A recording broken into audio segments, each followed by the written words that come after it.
Welcome to పూరా local. Karimnagar రాజకీయాల్లో game change చేసే శక్తి కేవలం ఎంఐఎం పార్టీకే ఉందని ఎంఐఎం జాతీయ అధ్యక్షుడు అసదుద్దీన్ ఓవైసీ స్పష్టం చేశారు. కరీంనగర్లో శనివారం జరిగిన ఎన్నికల ప్రచార సభలో ఆయన ప్రసంగిస్తూ బీజేపీ, బీఆర్ఎస్ పార్టీలపై తీవ్ర స్థాయిలో విమర్శలు గుప్పించారు. కేంద్ర మంత్రి బండి సంజయ్ తన భార్యల కంటే ఎక్కువగా తననే ఇష్టపడతారని వ్యంగ్యంగా వ్యాఖ్యానించిన ఓవైసీ బీజేపీ నేతలు నిత్యం తన పేరునే ప్రస్తావిస్తూ విమర్శలు చేయడం వారి రాజకీయ దివాలా కోరుతనానికి నిదర్శనమన్నారు. ఇక బీఆర్ఎస్ కు ఓటు వేయడం అంటే బీజేపీకి ఓటు వేసినట్లేనని, రెండు పార్టీలు లోపాయికారిగా రాజకీయాలు నడుపుతున్నాయని ఆరోపించారు. ఇక ఎంఐఎం దయాదాక్షిణాలతోనే గంగుల కమలాకర్ ఎమ్మెల్యేగా గెలిచారని, నేడు అదే ఎంఐఎంపై విమర్శలు చేయడం దుర్మార్గమని మండిపడ్డారు. ఇక ఎంఐఎం మాజీ కార్పొరేటర్లను బీఆర్ఎస్లో చేర్చడం సిగ్గుచేటని వ్యాఖ్యానించారు. బీఆర్ఎస్కు చెందిన 15 మంది కార్పొరేటర్లను గంగుల కమలాకర్ బీజేపీలో చేర్పించిన విషయాన్ని గుర్తు చేశారు. 2028 అసెంబ్లీ ఎన్నికలకు ముందే గంగుల కమలాకర్ బీజేపీలో చేరేందుకు రంగం సిద్ధం చేసుకుంటున్నారని, ఈడీ, సిబిఐ ఐటీ దాడుల నుంచి తప్పించుకునేందుకే కాషాయ శిబిరం వైపు చూస్తున్నారని ఆరోపించారు. ఇక కమలాకర్కు నిజంగా దమ్ముంటే కవిత, కేటీఆర్లను కలిపి ఉంచాలని కేసీఆర్కు చెప్పాలని హితో పలికారు. దేశీయ రాజకీయాలపై మాట్లాడుతూ వైట్ హౌస్ లో కూర్చొని డొనాల్డ్ ట్రంప్ చెప్పినట్లే ప్రధాని నరేంద్ర మోడీ నడుచుకుంటున్నారని విమర్శించారు. ఇక ట్రంప్ భారత్ ను చమురు కొనుగోళ్లపై హెచ్చరిస్తుంటే మోడీ ఎందుకు స్పందించడం లేదని ప్రశ్నించారు. దేశానికి పెట్రోలియం మంత్రి ట్రంపా, హర్దీప్ సింగ్ పూరీనా అన్నట్లుగా పరిస్థితి ఉందని ఎద్దేవా చేశారు. ఇక బీజేపీ నేతలు ఓవైసీ సోదరులను తిట్టడం తప్ప మరొక పని చేయలేరని, మతకుల రాజకీయాలతోనే ఓట్లు దండుకుంటున్నారని ఆరోపించారు. గాల్వాన్ లోయలో 20 మంది భారత సైనికులు ప్రాణాలు కోల్పోయిన ఘటనను ప్రస్తావిస్తూ భారత భూభాగంలో చైనా ఎలా ప్రవేశించిందని, ఆర్మీకి స్వేచ్ఛ ఎందుకు ఇవ్వలేకపోతున్నారని కేంద్రాన్ని నిలదీశారు. ఇక యూజీసీ చట్టంలో ఎస్సీ, ఎస్టీ, బీసీ వర్గాలకు ప్రాతినిధ్యం లేకపోవడం వల్ల భవిష్యత్తులో ప్రభుత్వ విశ్వవిద్యాలయాల్లో ఇలా చదివే విద్యార్థులు తీవ్రంగా నష్టపోతారని హెచ్చరించారు. ఇక రోహిత్ వేముల ఘటనను గుర్తు చేస్తూ అనగారిక వర్గాలను విద్య నుంచి దూరం చేసే కుట్ర జరుగుతోందన్నారు. కరీంనగర్లోని 15 డివిజన్లలో ఎంఐఎం కార్పొరేటర్లను గెలిపిస్తే త్రాగునీరు, డ్రైనేజీ, రోడ్లు, అలాగే స్ట్రీట్ లైట్లు, సర్టిఫికెట్ల, డోర్ డెలివరీ వంటి మౌలిక సదుపాయాలన్నింటినీ మెరుగుపరుస్తామని హామీ ఇచ్చారు. పేద ముస్లింల ఇళ్ల కూల్చివేతను ఎంఐఎం అడ్డుకుంటుందని, గంగుల అనుచరులపై కేసులు నమోదు చేయించిందన్నారు. రాబోయే 2028 అసెంబ్లీ ఎన్నికల్లో కరీంనగర్ గడ్డపై ఎంఐఎం జెండా ఎగురుతోందని జోస్యం చెప్పారు. ఇక తనదైన శైలిలో బీజేపీ, బీఆర్ఎస్ పార్టీలపై విరుచుకుపడిన ఓవైసీ ప్రసంగానికి యువత నుంచి ఉత్సాహభరితమైన స్పందన లభించింది.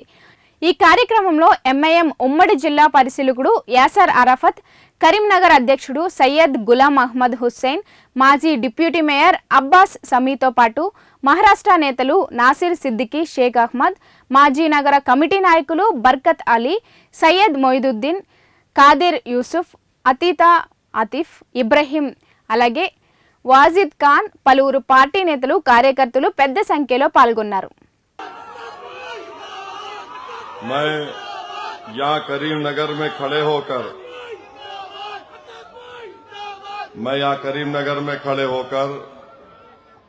करीमनगर के एक मेंबर ऑफ पार्लियामेंट, मरकजी वजीर भी हैं और बीजेपी और आरएसएस के लोगों से मैं पूछना चाह रहा हूं, आप सुबह शाम अपनी घर में जो रूप से ज्यादा मुझे याद करते हैं, शुक्रिया,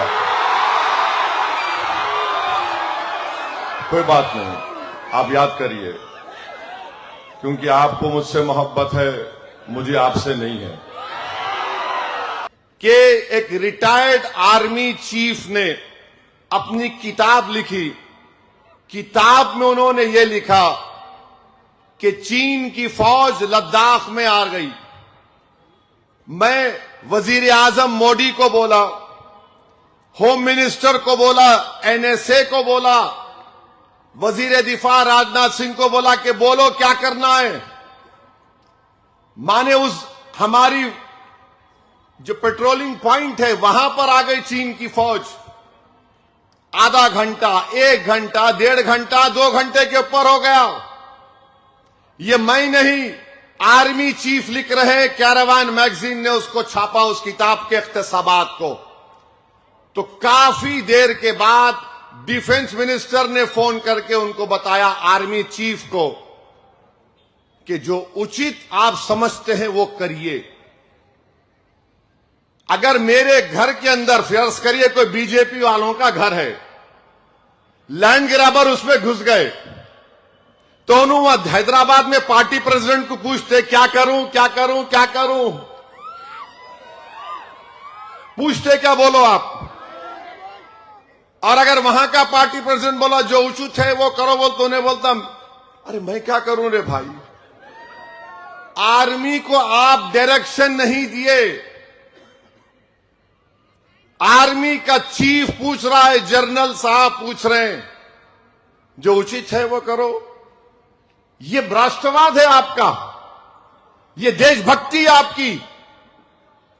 और फिर एक और सवाल मेरा, गलवान में हमारे 20 सिपाही मारे गए, संतोष बाबू लेफ्टिनेंट कर्नल है सूर्यापेट के, बाद में बहादुरी का सिविलियन अवार्ड दिया गया उनको। 20 भारत के सिपाही मारे गए, बुरी तरह चीनी फौज ने हमारे सिपाहियों पे हमला किया था। उससे पहले क्या हुआ था उसका सवाल दो। 1 महीने तक चीन 2 टेंट डालकर हमारे इलाके में क्यों बैठा हुआ था, तुम सो रहे थे। 2 महीने तक हमारे पेट्रोलिंग इलाके में चीन टेंट डाल के बैठा हुआ था। बोलो बीजेपी वालों, मेरे सवाल का जवाब दो। चीन फौज घुस के बैठी हुई थी, संतोष बाबू को यह काम दिया गया था कि निकालो टेंट को, हटाओ वहां से। तुम क्या कर रहे थे, कौन जिम्मेदार है उसका। मेरे अजीज दोस्तों और बुजुर्गों, कोई जवाब नहीं आएगा, सन्नाटा है। बीजेपी आरएसएस, हमारी मरकजी हुकूमत चीन के खिलाफ एक बात बोलने से घबराती है और फिर बफर जोन बना दिए। अब बफर जोन क्या है बताता हूं मैं आपको। ये यहां बच्चे खड़े हुए हैं, यहां अपनी आर्मी खड़ी हुई है, समझो मिसाल के तौर पर। इधर चीन खड़ा हुआ है। ट्रंप ने वेनेजुएला में घुस के वहां के प्रेसिडेंट को किडनैप करके अमेरिका लेके चला गया और न्यूयॉर्क में उस पर केस चल रहा है टेररिज्म का। क्या नरेंद्र मोदी की हुकूमत पाकिस्तान में घुसकर हाफिज सईद को गोद में उठाकर लाकर जैश-ए मोहम्मद के उस छोटे टेररिस्ट को, जिसको बीजेपी ने ले जाकर अफगानिस्तान में छोड़ा था, इनको लाएगी भारत को ताकि यहां पर उनको सजा दी जा सके। अगर ट्रंप वेनेजुएला में घुसकर मदुरो को उठा सकता है तो क्या हम में इतनी ताकत नहीं है मोदी जी? आपका तो 56 इंच का सीना है,